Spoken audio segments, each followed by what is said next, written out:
graça e paz.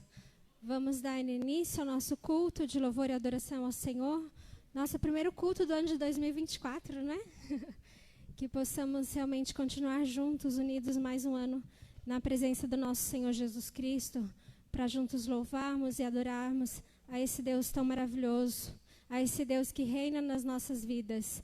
Vou pedir para os irmãos se colocarem em pé e vamos juntos adorar a esse Deus, declarando: reina sobre o meu ser, reina, Senhor, sobre o meu viver, sobre a minha vida, sobre tudo que eu fizer, que o Senhor possa estar reinando em nós. Amém?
estarmos mais uma vez aqui juntos para louvarmos e exaltarmos a esse Deus que é digno de nosso louvor e da nossa adoração. Amém? A igreja pode se sentar.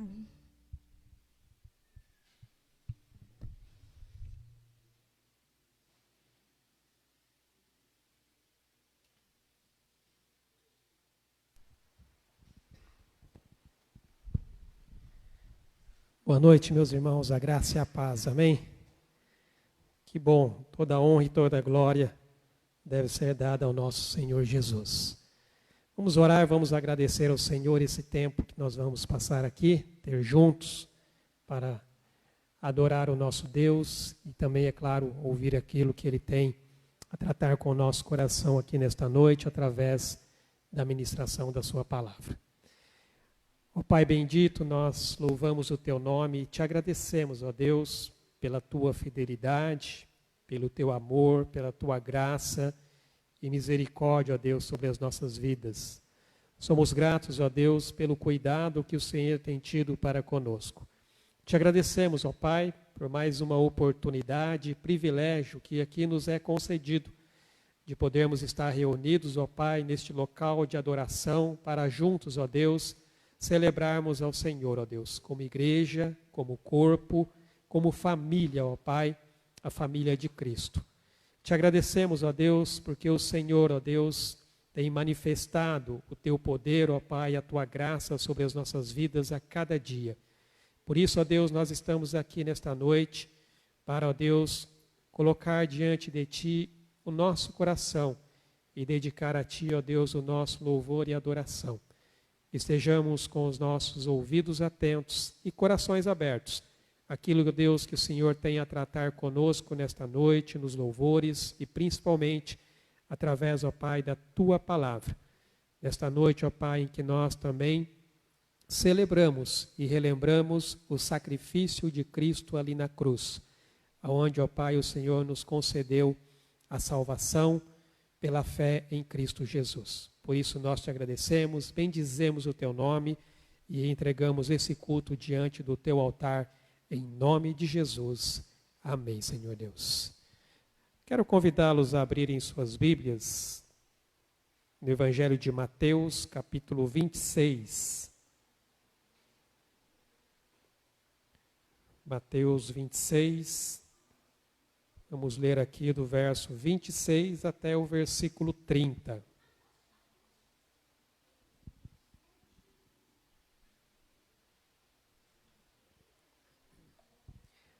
Mateus 26, do verso 26 até o 30. Diz assim a palavra de Deus. Enquanto comiam, tomou Jesus um pão e, abençoando-o, o partiu e o deu aos discípulos, dizendo: Tomai, comei, isto é o meu corpo. A seguir, tomou um cálice e, tendo dado graças, o deu aos discípulos, dizendo: Bebei dele todos, porque isto é o meu sangue, o sangue da nova aliança, derramado em favor de muitos para a remissão de pecados. E digo-vos que desta hora em diante não beberei deste fruto da videira até aquele dia em que o hei de beber novo convosco no reino de meu Pai. E tendo cantado um hino, saíram para o Monte das Oliveiras. Esta foi a última refeição que Jesus teve junto com os seus discípulos, e também foi um momento histórico, porque isto aqui marca exatamente a celebração da nova aliança que Cristo fez através do seu sangue que seria derramado ali na cruz. E é sobre isso, inclusive, que nós vamos tratar um pouquinho aqui nesta noite, na nossa ministração da Palavra de Deus, falando sobre esse plano que foi estabelecido pelo próprio Senhor. Mas, como eles fizeram aqui, tendo cantado o hino, saíram para o Monte das Oliveiras. Nós vamos cantar o hino, não vamos para os Montes das Oliveiras, é claro, ficaremos aqui, mas vamos continuar louvando e adorando o nome do nosso Deus.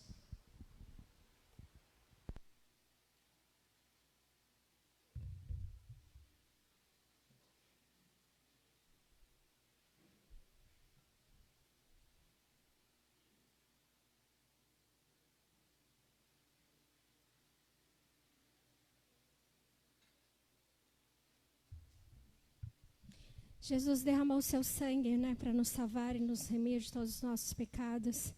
É o que diz essa música, Salvador maravilhoso, Deus que tomou o meu lugar. Na verdade, ali na cruz era o nosso lugar, era o meu lugar. Mas pela infinita graça e misericórdia do Senhor Jesus, Deus concedeu o seu único filho para morrer ali naquela cruz, para nos salvar e nos perdoar de todos os nossos pecados. Então, realmente, nós temos que ser gratos ao Senhor por isso, pela salvação que Ele nos concedeu. Amém? Vamos colocar em pé e vamos juntos continuar adorando a esse Deus maravilhoso.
Podem estar trazendo à frente os dízimos e as ofertas, amém? Façam isso de coração.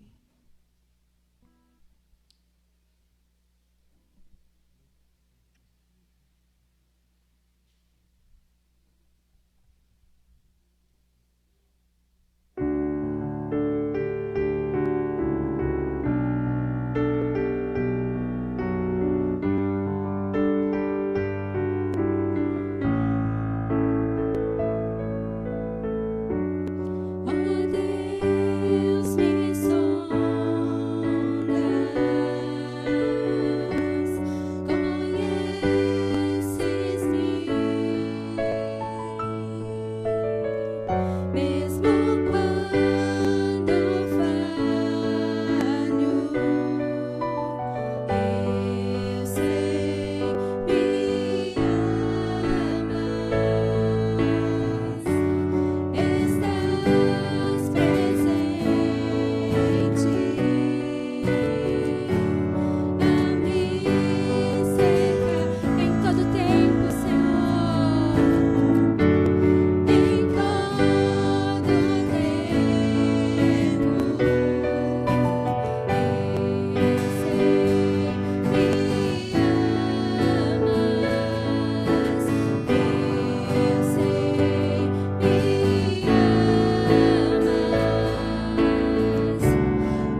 Deus, Pai, obrigado por hoje. Somos gratos aqui pelas nossas vidas. Que o Senhor perdoe nossos pecados, nossas falhas, nossas vaidades hoje, Senhor. Que nós sempre tenhamos essa aptidão para o arrependimento. Teu Espírito transforme o nosso coração. Estejamos sempre caminhando no Teu caminho, Pai. O Senhor abençoe hoje a vida do pastor Fernando. Que a Tua palavra salte da boca dele e entre direto aos nossos corações, nossa consciência. Que o Senhor de fato renove o nosso coração, renove nossas mentes, nossas atitudes, nossas ações, Pai.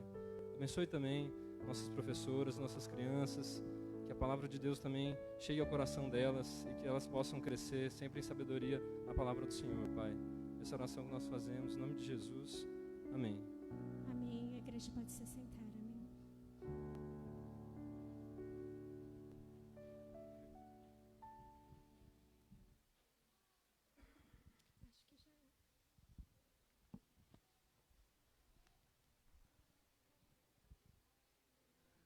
Amém, meus irmãos. A palavra de Deus diz na carta aos Hebreus, capítulo 4, a partir do verso 14. Tendo, pois, a Jesus, o Filho de Deus, como grande sumo sacerdote que penetrou os céus, conservemos firmes a nossa confissão, porque não temos sumo sacerdote que não possa compadecer-se das nossas fraquezas. Antes, foi ele tentado em todas as coisas à nossa semelhança, mas sem pecado. Acheguemo-nos, portanto, confiadamente junto ao trono da graça, a fim de recebermos misericórdia e acharmos graça para socorro em ocasião oportuna. Antes de nós passarmos para o momento da ceia, nós vamos ter o nosso momento de intercessão e nós vamos estar intercedendo em especial pela vida de uma criança. Foi compartilhada ali no grupo do WhatsApp da igreja pela Gabriela e depois também pelo Silas. Eu creio que seja a mesma criança. Isso. Eu até achei estranho que o nome era igual, mas aí eu vi que a Gabriela colocou o nome da avó e o Silas falou o nome da mãe, que é Érica. Então nós vamos interceder pela vida do Theo, essa criança que nasceu ali com problemas decorrentes ali do parto. Então nós vamos interceder para que Deus haja com misericórdia e traga ali conforto, claro, ao coração dos pais também. Continuamos intercedendo pela vida do nosso irmão Lúcio, irmã Neuza, e se você tem algo a apresentar diante de Deus, faça isso neste momento. Coloque na presença do Senhor, sabendo que nós temos um sumo sacerdote, que, como diz a palavra, pode se compadecer de nós, porque ele também foi tentado em todas as coisas à nossa semelhança, contudo sem pecado. Por isso que a palavra diz: acheguemo-nos, portanto, confiadamente junto ao trono da graça, a fim de recebermos misericórdia e acharmos graça para socorro em ocasião oportuna. Então vamos orar neste momento, intercedendo pela vida dessa criança, e se você tem algo para colocar diante de Deus, faça isso. Ó Pai, nós estamos aqui, ó Deus, como nós acabamos de cantar, diante da cruz. É que nós, ó Pai, reconhecemos as nossas fraquezas, as nossas limitações. É diante da cruz que nós reconhecemos que somente o Senhor, ó Deus, quem realmente pode intervir e operar, ó Deus, o milagre, ó Pai, em nossas vidas. E é por esse milagre, ó Deus, que nós agora apresentamos diante do Senhor a vida dessa criança, ó Pai, que acabou de nascer, mas teve problemas, ó Pai, na hora do parto, e está ali, ó Deus, internada.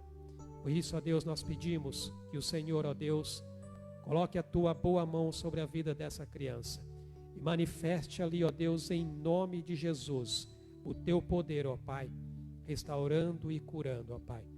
Traga também, ó Deus, o conforto e o consolo, ó Pai, sobre a vida do coração dos seus pais.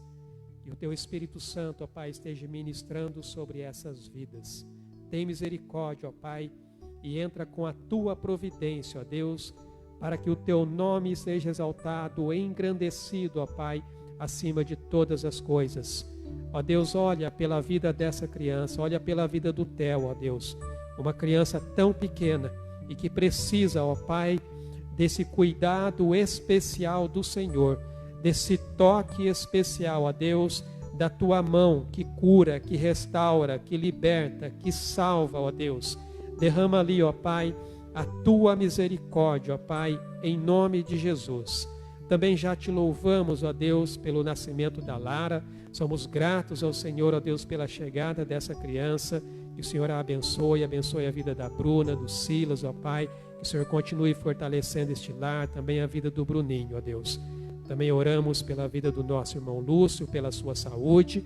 Continuamos, ó Pai, clamando, intercedendo diante do Senhor, no desejo do nosso coração, que ele seja curado, ó Pai, e o seu corpo plenamente restaurado, ó Pai.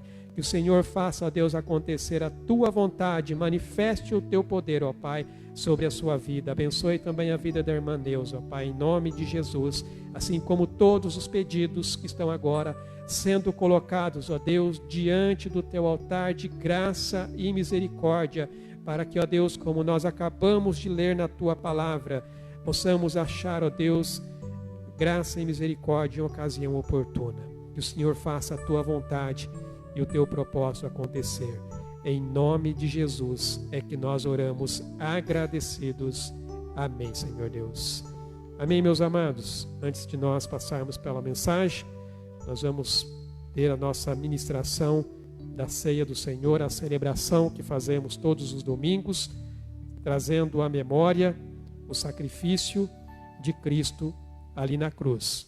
E você, como eu sempre digo, que já reconheceu Cristo Jesus como seu Senhor e como Salvador de sua vida, e que publicamente já declarou isso descendo as águas do batismo, você é convidado a participar conosco dessa celebração, desse momento em que nós trazemos à memória a aliança que Deus fez através de Jesus Cristo. Quero convidar aqui à frente aqueles que vão nos auxiliar na ministração, distribuindo os elementos. Quero convidar você que vai participar a se colocar em pé neste momento, para que possamos depois juntos, todos tomarmos o pão e bebermos do cálice que representa o corpo e o sangue de Jesus. Enquanto o louvor estiver sendo ministrado, as irmãs vão estar aí distribuindo os elementos da ceia.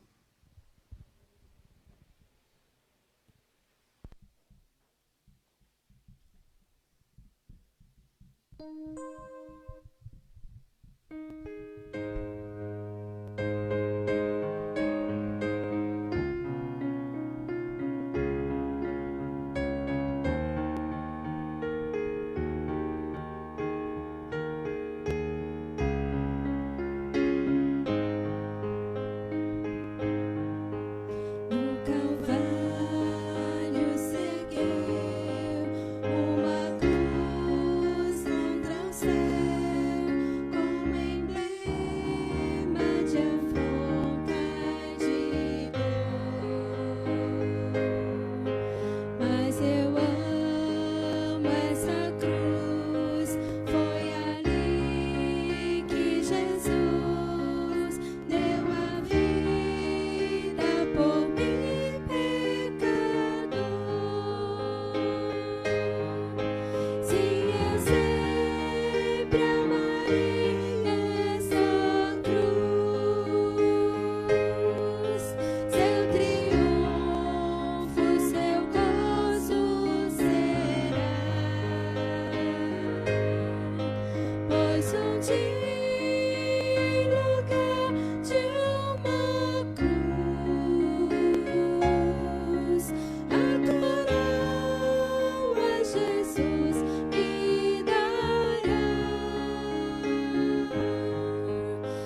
Amém. Todos receberam os elementos. A palavra de Deus diz: porque eu recebi do Senhor o que também vos entreguei. E o Senhor Jesus, na noite em que foi traído, tomou o pão e, tendo dado graças, o partiu e disse: isto é o meu corpo, que é dado por vós. Fazei isto em memória de mim. Comamos, pois, o pão em memória da morte de Cristo.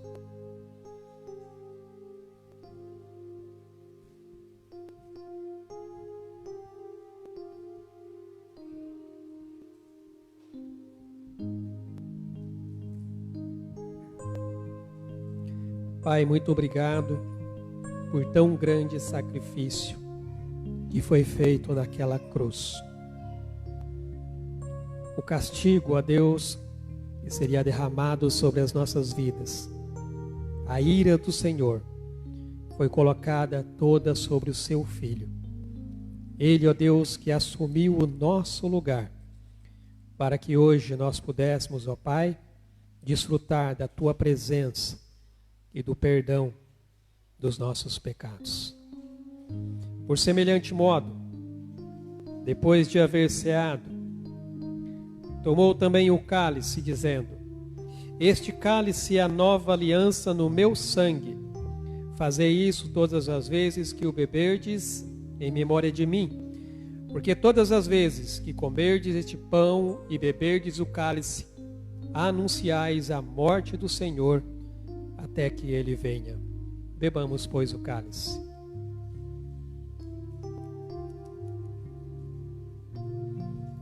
Louvamos o teu nome, Senhor, pelo sangue que foi derramado na cruz.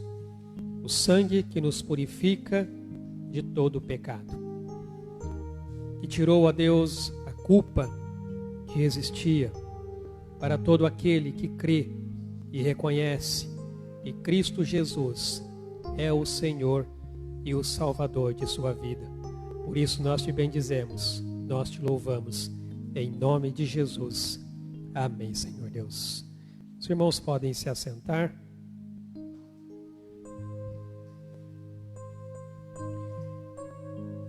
E agora eu quero convidá-los a abrirem suas Bíblias no Evangelho de Marcos,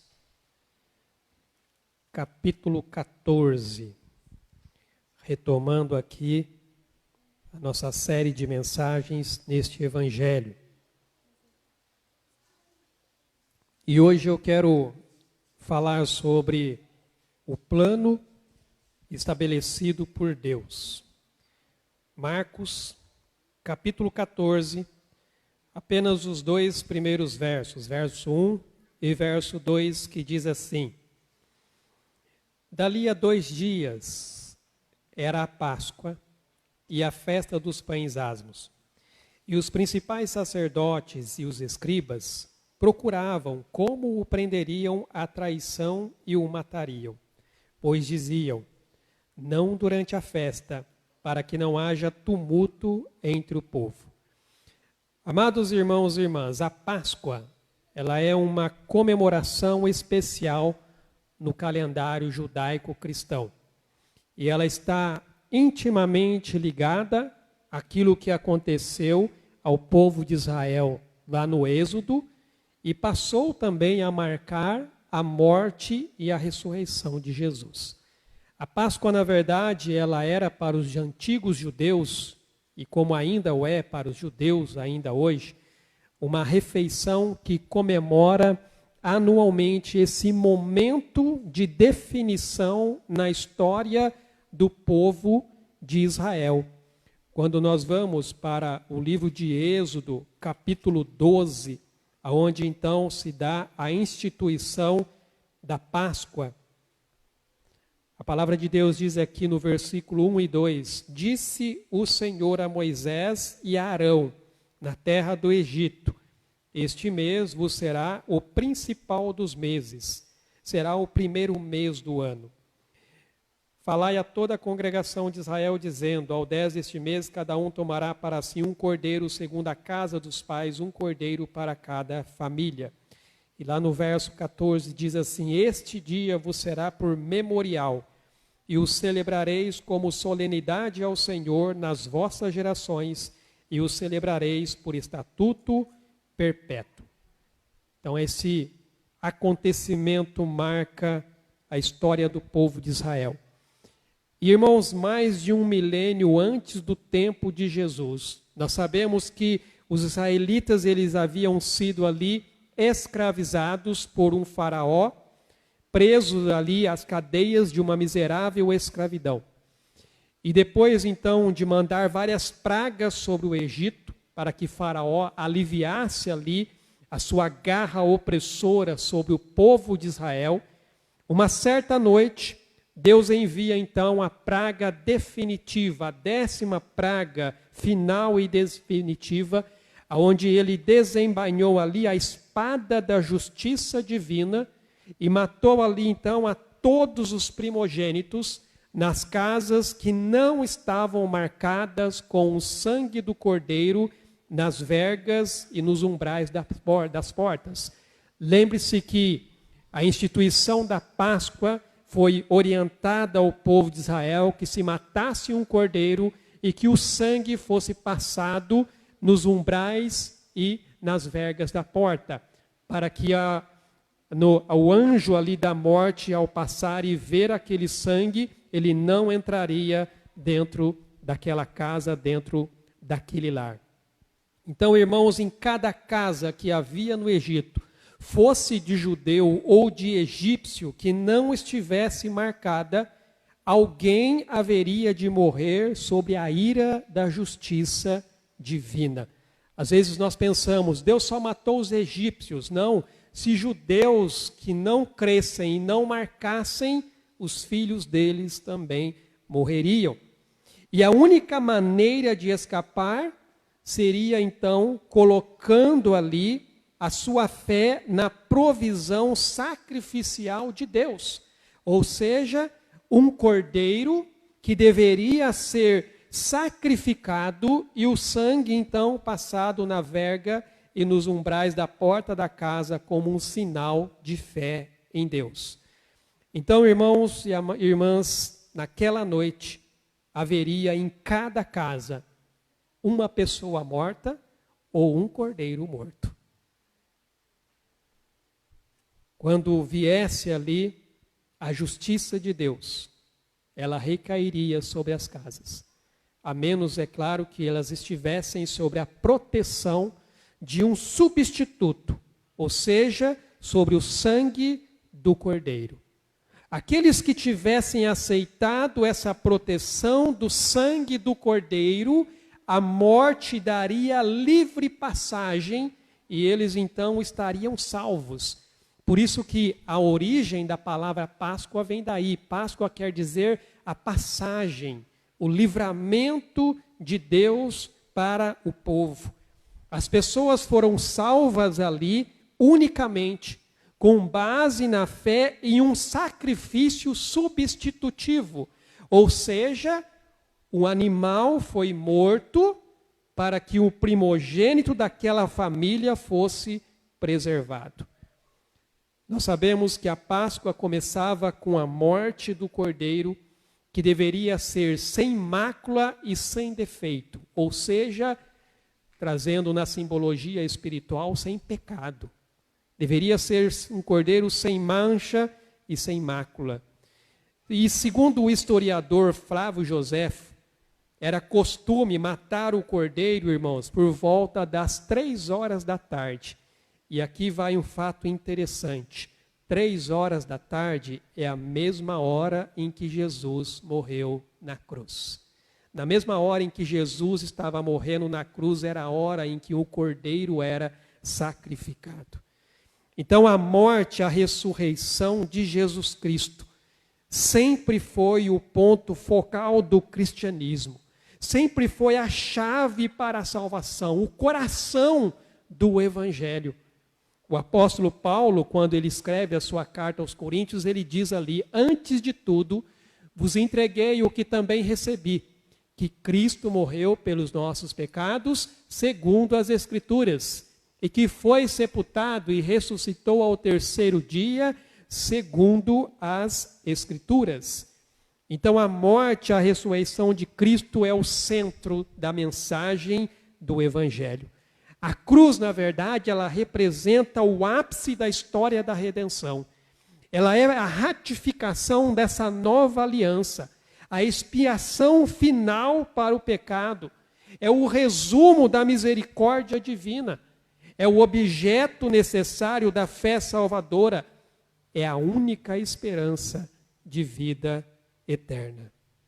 É na cruz, amados, que Deus mostrou tanto a sua perfeita justiça, como também a sua graça imerecida e sabedoria divina. Como tema central das Escrituras, a ideia da morte substitutiva de Jesus, ela é prenunciada durante todo o Antigo Testamento. Já começa lá no livro de Gênesis, quando Deus promete ali o Salvador que viria da semente da mulher. Depois nós temos ali no animal que foi morto para fornecer uma cobertura para Adão e Eva. Depois no sacrifício aceitável oferecido por Abel. No carneiro que foi preso no matagal, que tomou o lugar de Isaque no Monte Moriá. E aqui vai um fato também de curiosidade. O Monte Moriá é o mesmo monte aonde foi construído o Templo de Jerusalém, o mesmo local aonde Deus desafiou Abraão a sacrificar o seu filho Isaque. Também é representado nos cordeiros pascais que foram mortos ali no Egito, em todo o sistema de sacrifício levítico, na serpente de bronze que foi levantada no deserto, e no conceito do resgatador, que é explicado e exemplificado no livro de Ruth. Então vejam vocês que a ideia de um substituto para tomar o lugar de alguém sempre esteve presente na palavra de Deus, prenunciando então essa morte substitutiva de Jesus Cristo. A cruz também foi predita no Antigo Testamento com Davi. Quando você pega ali o Salmo de número 22, você tem ali a descrição, principalmente das palavras que Jesus usou enquanto ele estava na cruz.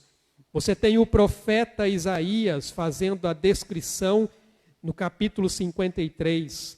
Daniel, o profeta, também fala sobre isso, e também Zacarias. E de acordo com os seus predecessores, ou seja, aqueles que vieram antes, João Batista, o último dos profetas da antiga aliança, quando ele viu Jesus pela primeira vez, ele declarou: eis o Cordeiro de Deus que tira o pecado do mundo. E o livro de Apocalipse, irmãos, o último livro da Bíblia, de igual modo, ele olha para trás. Ele olha para o Calvário, retratando Jesus como o Cordeiro perfeito que foi morto para fazer a redenção possível através do seu sangue. Quando você vai aqui para Apocalipse capítulo 5, versículo 6, diz aqui: então vi no meio do trono e dos 4 seres viventes e entre os anciãos de pé um cordeiro como tendo sido morto. Ele tinha 7 chifres, bem como 7 olhos, que são os 7 Espíritos de Deus enviados por toda a terra. Então vejam vocês que a Bíblia, ela começa falando da morte de Jesus e ela termina falando da morte de Jesus. Sempre apresentando a ideia de um cordeiro para substituir o pecador. E nós vemos aqui agora, no Evangelho de Marcos, um plano traçado para matar Jesus. Amados, nós estamos estudando este Evangelho e nós estamos vendo aqui que Jesus está vivendo a sua última semana em Jerusalém. os seus últimos dias. Essa semana é a culminação de todo o seu ministério e a concretização do projeto eterno de Deus. Algo que Deus já havia estabelecido. Quando nós vamos aqui voltando ali para o livro de Apocalipse, capítulo 5, no versículo 12, ele diz aqui, proclamando em grande voz, digno é o Cordeiro que foi morto de receber o poder e riqueza e sabedoria e força e honra e glória e louvor. Jesus veio exatamente para esse fim, para dar a sua vida pelo pecador. A conspiração contra a vida de Jesus não começou aqui, nós já temos visto isso. Começou lá na Galileia, no primeiro confronto que ele teve ali com os líderes religiosos. Se nós voltarmos aqui para o Evangelho de Marcos, capítulo 3, Marcos 3, no versículo 6, diz assim, olha só, retirando-se os fariseus, conspiravam logo com os herodianos contra ele em como lhe tirariam a vida. Então, no primeiro confronto que Jesus teve, os líderes já procuravam matar Jesus. Mas agora, irmãos, aqui, a hostilidade oficial pelos principais líderes da cúpula ali em Jerusalém, ela se desenrola agora, culminando posteriormente na traição e na morte de Jesus. Marcos, ele encerra aqui o discurso apocalíptico de Jesus, como nós vimos ali no capítulo 13 de Marcos, que ele fala sobre a destruição do templo e os sinais do fim, com esse plano agora para tirar a vida de Jesus. Amados, na Palestina, sob o domínio dos romanos, geralmente essas épocas de festas, principalmente a época da Páscoa, ela provocava um grande alvoroço em Jerusalém, porque se ajuntavam ali povos de várias nações.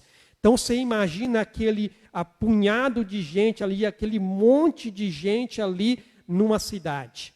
Então Jerusalém ficava enfervorosa ali, ficava toda aquela tensão. É por isso que isso, de certa forma, causava temor, tanto por parte ali das lideranças romanas, como também das lideranças judaicas. É por isso que durante a época da Páscoa, se enviava ali a Jerusalém destacamentos especiais de soldados romanos, tropas romanas, que ficavam ali na chamada Torre Antônia, que era bem ali ao lado do templo. Porque os romanos, eles sabiam que na Páscoa podia suceder algo, e eles não queriam correr nenhum risco. Então eles sabiam que algum motim ou alguma coisa poderia acontecer.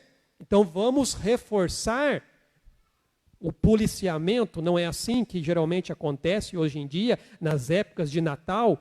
As autoridades não fazem isso, vamos reforçar o policiamento, porque alguma coisa geralmente acaba acontecendo, pois era exatamente isso o que acontecia aqui. E as autoridades judaicas, elas sabiam muito bem que nessa atmosfera, vamos dizer assim, tão inflamável, prender Jesus poderia muito bem provocar uma revolta que não seria tolerada pelos romanos. Não pela prisão de Jesus, mas por causa do tumulto que isso poderia causar. E esse capítulo 14, irmãos, é o capítulo mais longo do Evangelho de Marcos. E se concentra no que os teólogos costumam chamar de a paixão de Cristo. Essa palavra paixão, nesse sentido aqui, ela está enraizada no conceito de sofrimento.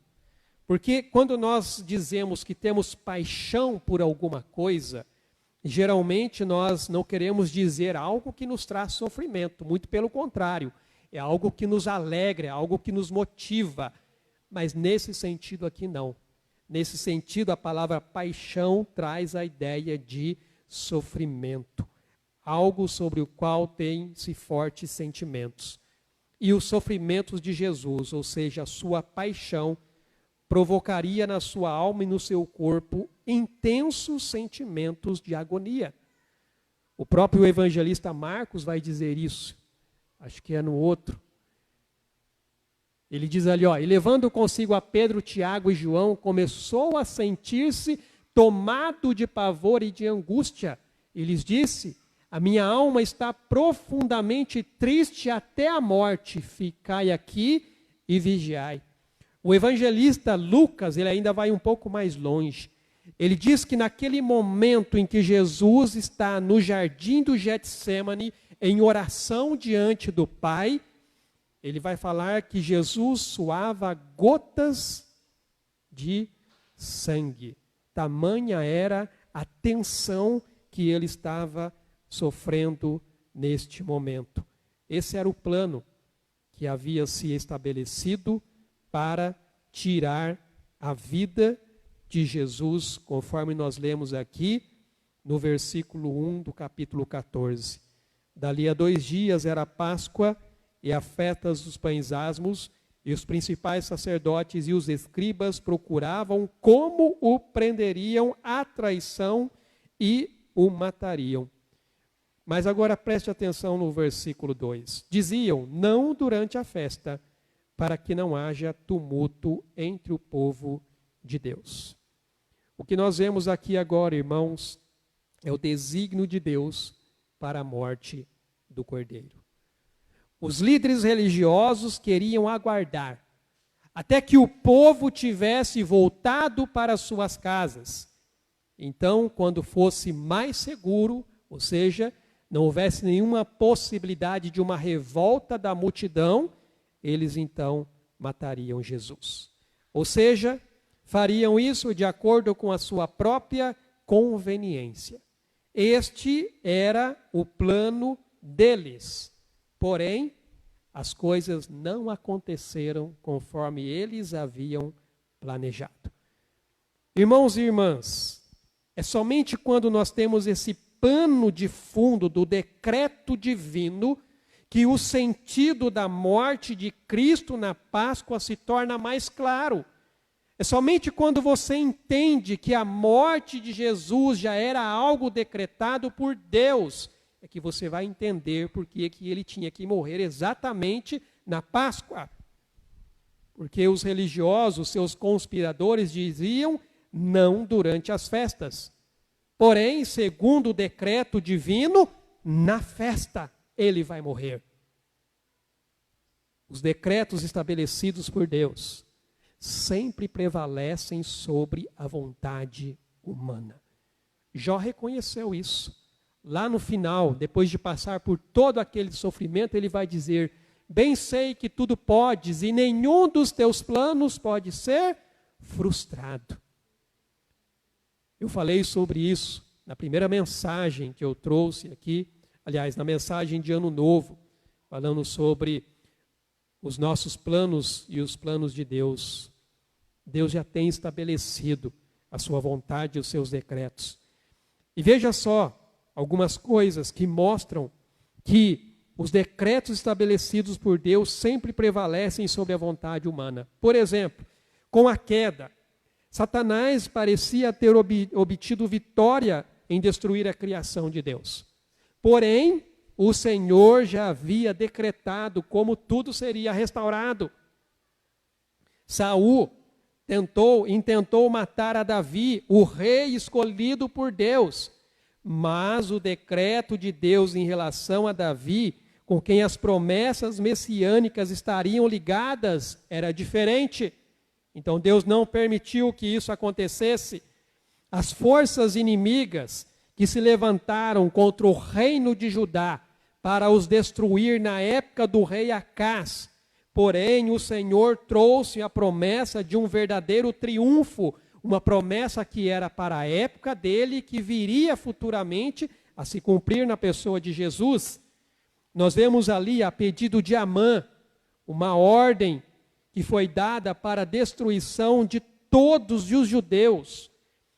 Esse era um daqueles decretos, irmãos, chamados de imutáveis, segundo a lei dos medos e dos persas, que foi emitido pelo rei Assuero e selado com o seu próprio anel.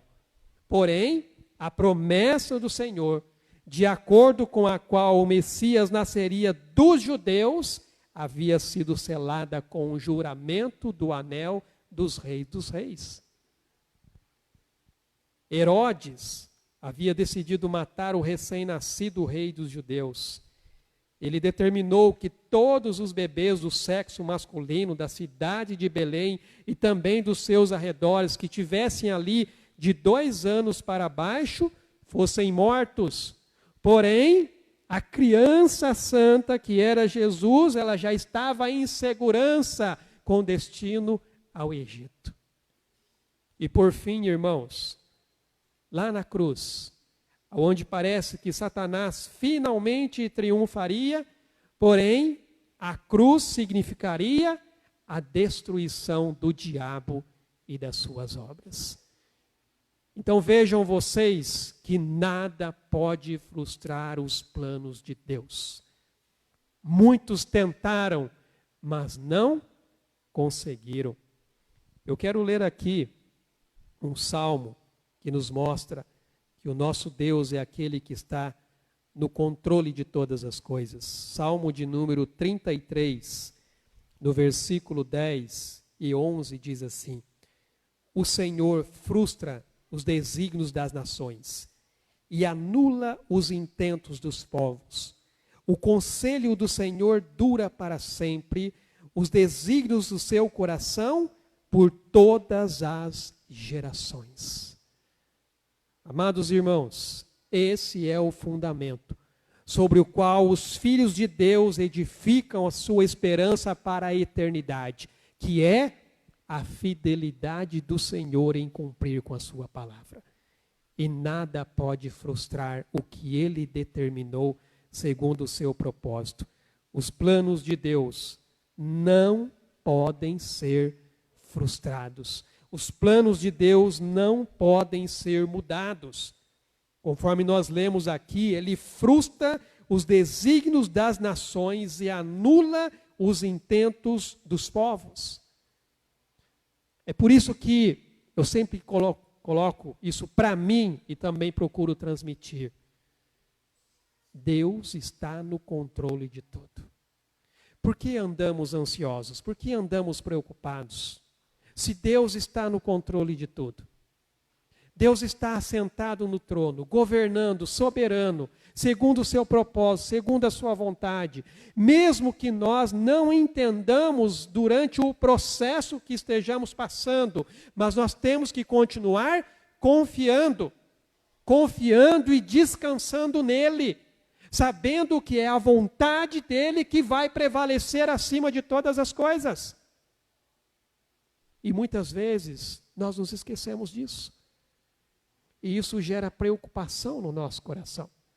Isso gera ansiedade, gera tristeza muitas vezes, gera até mesmo questionamentos, dúvidas em relação à nossa fé. Simplesmente porque nós não confiamos no que Deus diz na palavra dele. E a palavra é muito clara em dizer aqui: o conselho do Senhor dura para sempre, os desígnios do seu coração por todas as gerações. É a vontade do Senhor que sempre vai prevalecer. Por isso que nós temos que descansar e esperar no Senhor. Era o que Jesus fazia. Ele não temia, porque ele sabia que era a vontade de Deus. Esses homens estavam tentando tirar a vida de Jesus. Tentaram tirar a vida de Jesus antes do tempo determinado por Deus, porém não conseguiram. Agora pensaram aqui em tirar a vida de Jesus depois do tempo determinado por Deus, mas não foi isso que aconteceu. Sabe por quê? o plano de Deus foi estabelecido na eternidade. Apesar de não ser diretamente nomeado nessa passagem que nós lemos aqui no Evangelho de Marcos, Deus o Pai, Ele estava ali claramente trabalhando como diretor, conduzindo ali todo o processo, soberanamente orquestrando tudo o que iria acontecer ao seu filho, de acordo com o plano pré-ordenado da redenção. Amados, nessa Páscoa específica,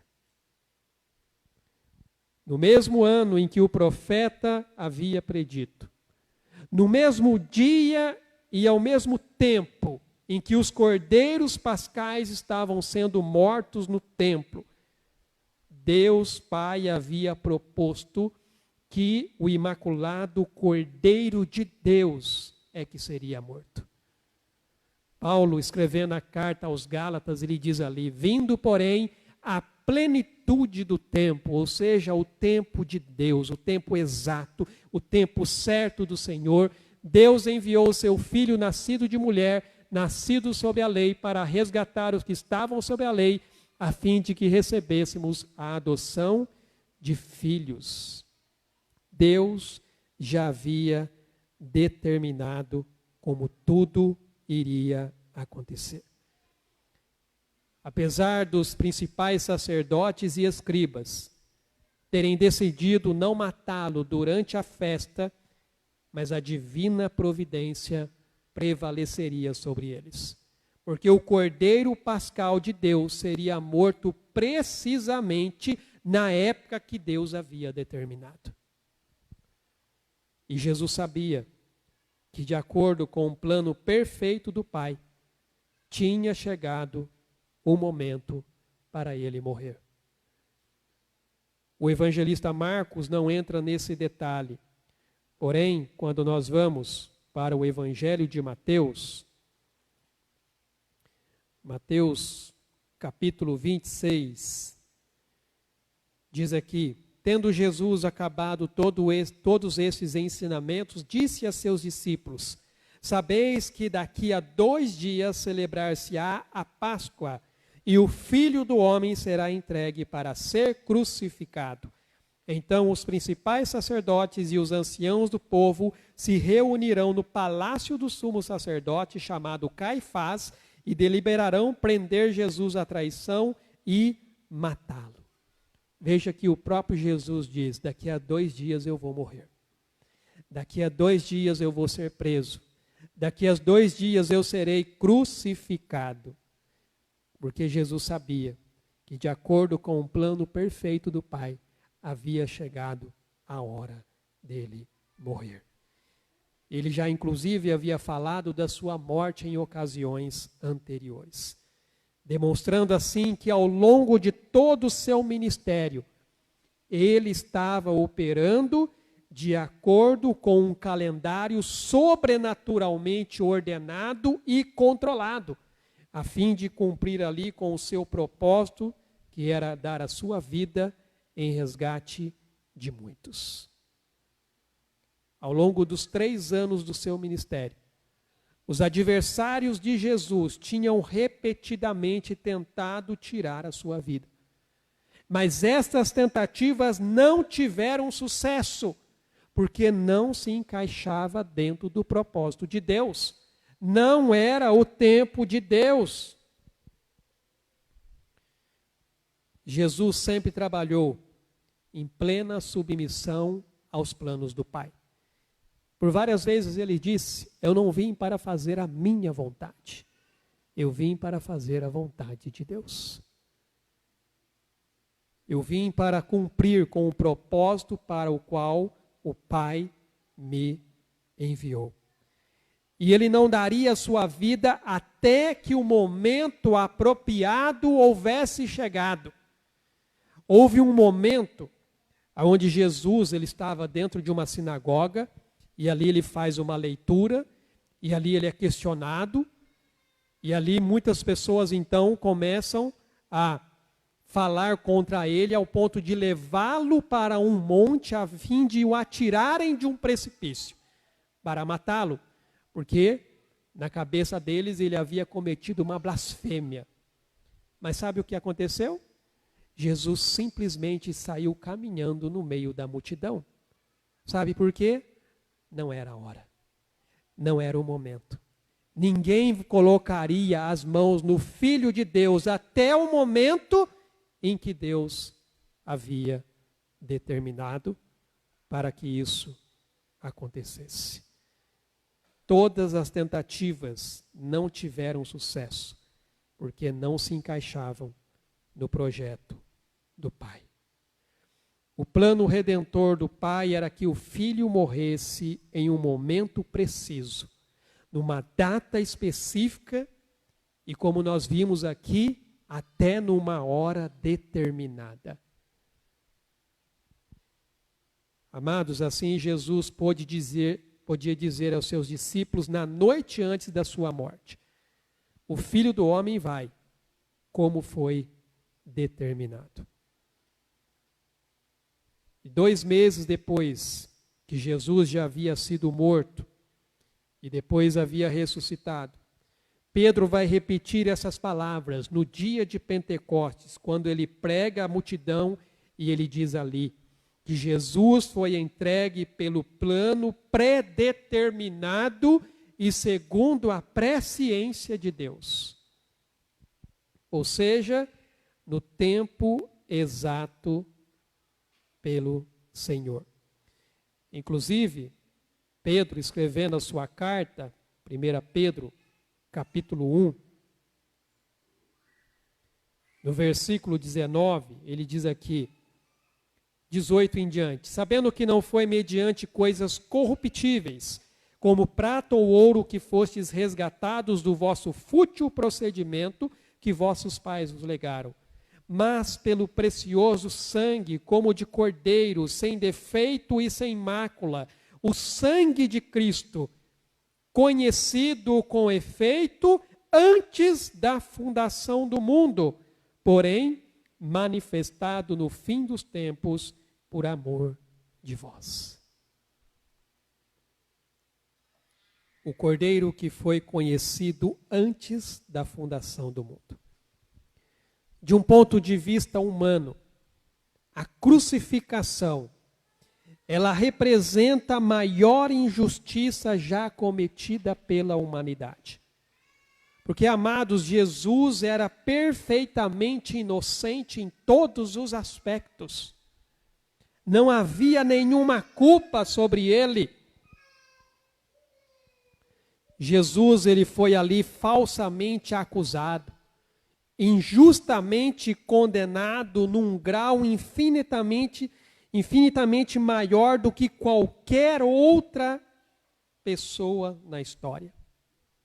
Contudo, naquele ato mais hediondo da injustiça humana, estava sendo feita a justiça de Deus.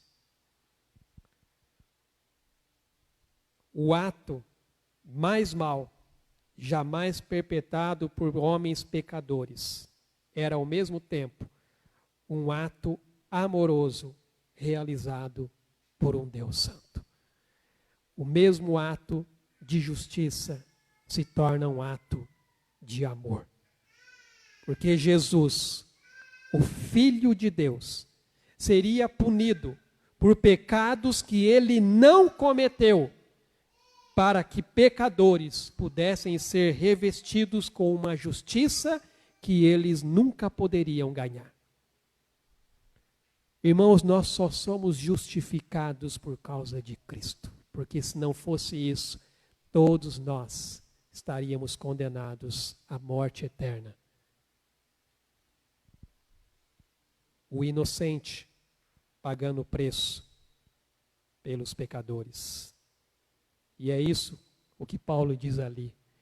Aquele que não conheceu o pecado, ele o fez pecado por nós, para que nele fôssemos feitos justiça de Deus.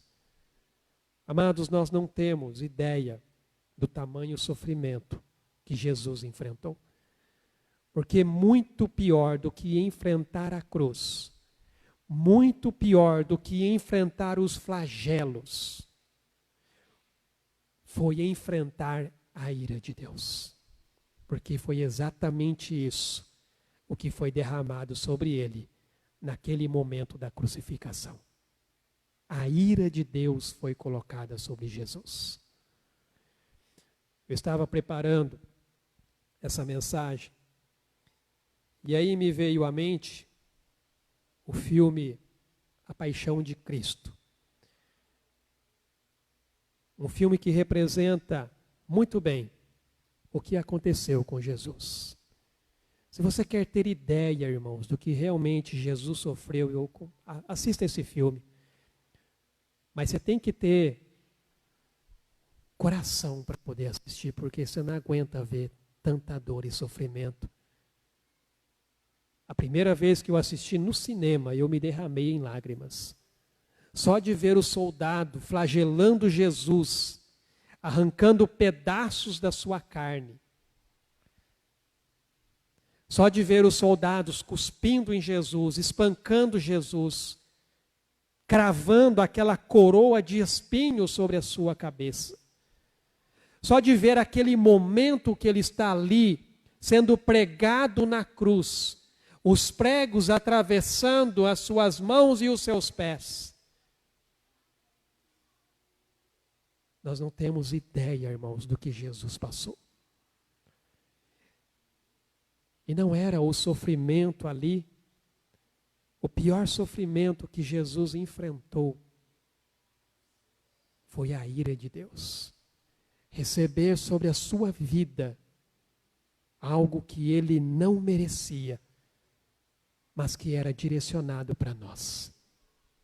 Mas ele fez isso. E ele fez por amor. Conforme a palavra diz, que Deus mostra o seu amor para conosco, sendo nós ainda pecadores. O Filho de Deus, punido por pecados que não cometeu, para que pecadores pudessem ser revestidos com uma justiça que nunca poderiam ganhar. Amados, lá no Êxodo, Deus matou os primogênitos e salvou aqueles que estavam com as vergas e umbrais das suas portas manchadas com o sangue do Cordeiro. E lá na cruz, o Filho único de Deus, ele foi morto para que todo aquele que nele crê não pereça, mas tenha a vida eterna. Lá no Êxodo, um cordeiro foi morto para substituir o primogênito daquela casa. E lá na cruz, o Filho de Deus foi morto para nos substituir. Porque era o meu lugar, era o seu lugar. Mas foi ele quem morreu. Para que nós pudéssemos ter vida e vida eterna. No Êxodo, o cordeiro foi morto para livrar da morte aqueles que pela fé creram e confiaram e agiram conforme Deus havia determinado. Lembre-se, eles tinham que fazer exatamente o que Moisés havia dito para eles, conforme a orientação de Deus. Quem não fizesse isso, com certeza o anjo da morte entraria dentro da sua casa e levaria o seu primogênito. E lá na cruz, Jesus, o Cordeiro de Deus, ele foi morto para livrar da morte eterna todos aqueles que creem no seu sacrifício e entregam a sua vida a ele, confiando na sua providência e no seu perdão. Amados, do ponto de vista dos líderes religiosos, a Páscoa seria o pior momento para matar Jesus. Eles queriam esperar até depois das festividades ou até mesmo fazê-lo em segredo, para que ninguém ficasse sabendo, para que não se levantasse nenhum tipo de tumulto.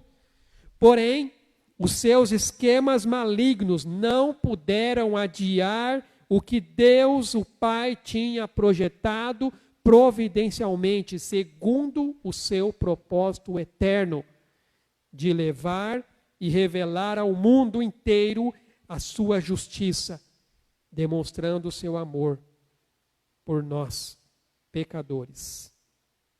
Foi isso que Deus fez naquela cruz. E nós celebramos aqui nesta noite um memorial em relação a essa morte. Então, meu querido irmão, minha querida irmã, não despreze a sua fé em Cristo. Não despreze o que Cristo fez ali naquela cruz. Ele te substituiu. Ele me substituiu. Era o meu lugar. Era o seu lugar. Mas ele foi lá. E toda a ira de Deus foi derramada sobre ele. E nós não temos ideia do que é ter a ira de Deus sendo derramada sobre as nossas vidas. Então nós devemos agradecer ao Senhor pela sua infinita bondade, pela sua infinita misericórdia, demonstrada de uma maneira que nenhum de nós jamais poderia imaginar. Mas ele assim o fez.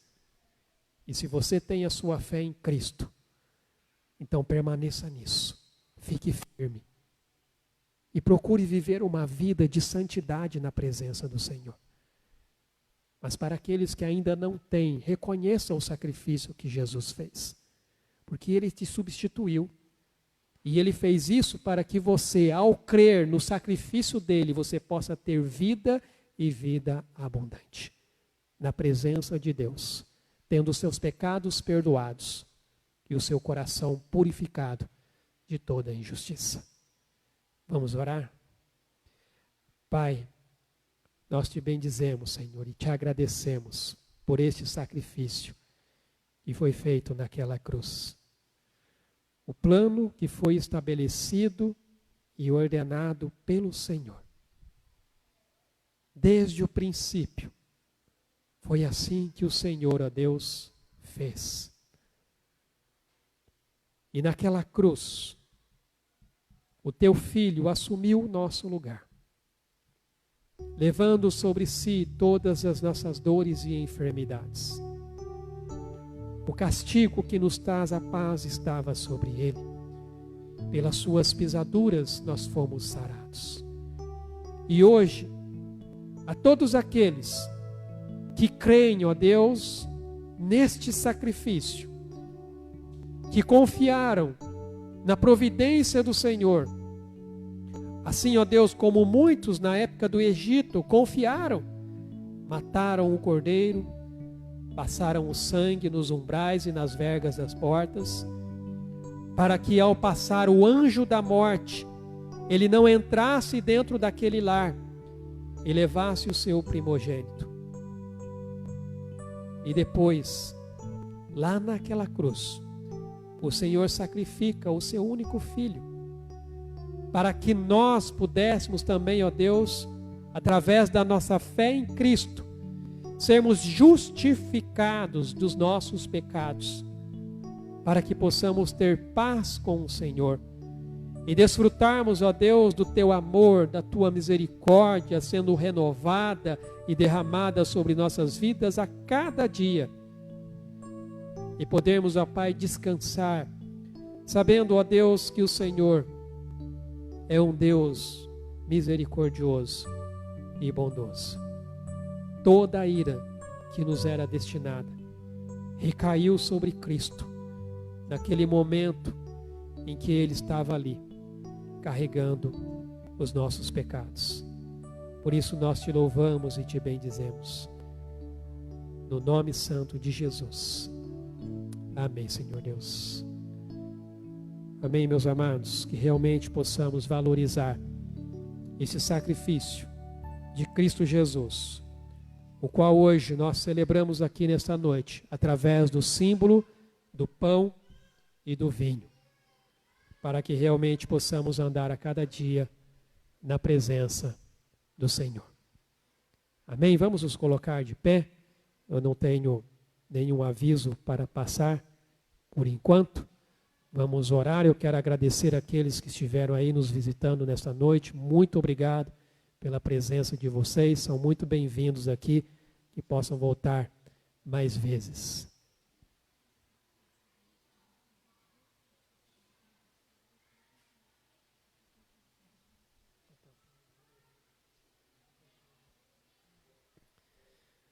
Muito bem, irmão, só um aviso então.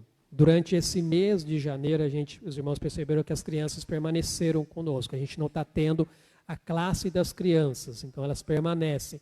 Mas se algum pai ou mãe com um filho pequeno quiser usar a salinha, que é o maternal, que a gente tem aqui do lado, fique à vontade para poder usar o berçário, tá? Pode usar ali para os menorzinhos, que geralmente acabam não ficando muito quietos. E aí, se vocês se sentirem muito incomodados, vocês podem usar a salinha ali. Aí em fevereiro volta com as classes para que as crianças possam ter as aulas delas também. Vamos orar? Pai, nós louvamos o Teu nome, ó Deus, te agradecemos por este tempo que passamos aqui, somos gratos ao Senhor, ó Deus, pelo manifestar da Tua presença em nosso meio. Gratos ao Senhor, ó Deus, pelo Teu Espírito Santo conduzindo as nossas vidas e gratos principalmente, ó Deus, pela salvação que o Senhor nos deu através do Teu Filho Jesus Cristo.